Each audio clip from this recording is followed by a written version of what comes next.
Hello hi అండి, అందరికీ నమస్కారం. మరొక డిజైన్తో మీ ముందుకు వచ్చాను.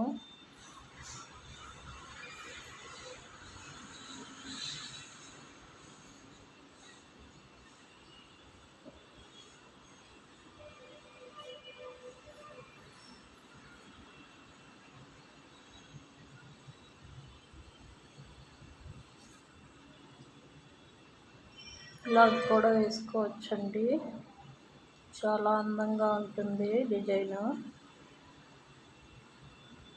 ఇలా ఒకదాని తర్వాత ఒకటి ఇలా వేసుకుంటూ పోతే బోర్డర్ చాలా అందంగా వస్తుంది. మరిన్ని కొత్త కొత్త ఐడియాలు కావాలంటే మా ఛానల్ని సబ్స్క్రైబ్ చేసుకోండి. ఇలా గొలుసు కుట్టులాగా వేసుకుంటా పోవచ్చండి, చాలా అందంగా కూడా ఉంటుంది. ఆ డిజైన్ కనుక మీకు నచ్చినట్టయితే లైక్ చేయండి, షేర్ చేయండి, సబ్స్క్రైబ్ చేయండి. మా ఛానల్లో శారీస్ కూడా ఉంటాయి, చూడండి. ఎక్కడికైనా కొరియర్ చేస్తాము. Thank you.